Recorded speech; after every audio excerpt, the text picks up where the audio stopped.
America దాడి చేసిందా, Iran దాడి చేసిందా, ఇజ్రాయెల్ దాడి చేసిందా తేలలేదు. కానీ నిన్న 24 మంది భారతీయ సిబ్బందిని అయితే నౌకలో నుంచి రక్షించిన మాట వాస్తవం.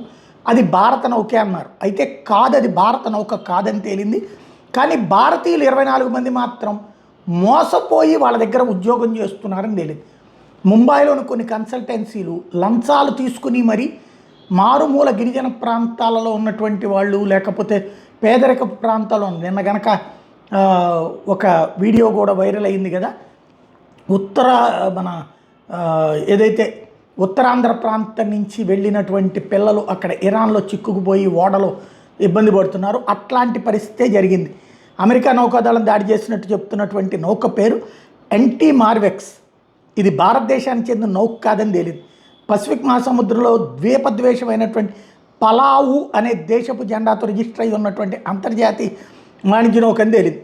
ఇరాన్తో సంబంధాలు ఉన్నాయనే కారణం మీద దీని మీద గతంలోనే అమెరికా ఆంక్షలు విధిస్తే వాణిజ్య చమురు ట్యాంకర్ నౌకలో 24 మంది భారతీయ సిబ్బంది మాత్రం పనిచేస్తున్నారు. నిషేధం విధించిన దాంట్లో నౌకలో పనిచేయడం అన్నటువంటిది మనోళ్ళ తప్పు. అది వాళ్ళకు కూడా తెలియదు. ఆ తెలియకుండా జాయిన్ చేయడం అన్నటువంటిది ఆ కన్సల్టెన్సీలు చేస్తున్నటువంటిది.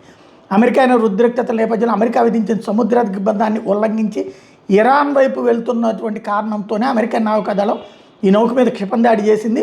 నౌక లోపల ఏ దేశస్తులు పనిచేస్తున్నారో యజమానికి తప్పితే ఎవరికి తెలియకపోవడంతో దాడి జరగగానే ఆ సమయంలో నౌకలో ఉన్నటువంటి భారతీయ నావికులు forward seamen's union of India FSUI ప్రతినిధులకి ఆడియో సందేశాలు పంపడం, ఈ ప్రమాదం జరిగిన వెంటనే అంతర్జాతీయ రెస్క్యూ బృందాలు, ఒమన్ అధికారులు హెలికాప్టర్ల ద్వారా రంగంలోకి దిగి నౌకలో ఉన్న 24 మంది భారతీయ నావికులను సురక్షితంగా రక్షించినటువంటి నేపథ్యంలో ప్రస్తుతం వాళ్ళంతా ఒమన్లోని మసీరా ద్వీపంలో సురక్షితంగా ఉన్నారు.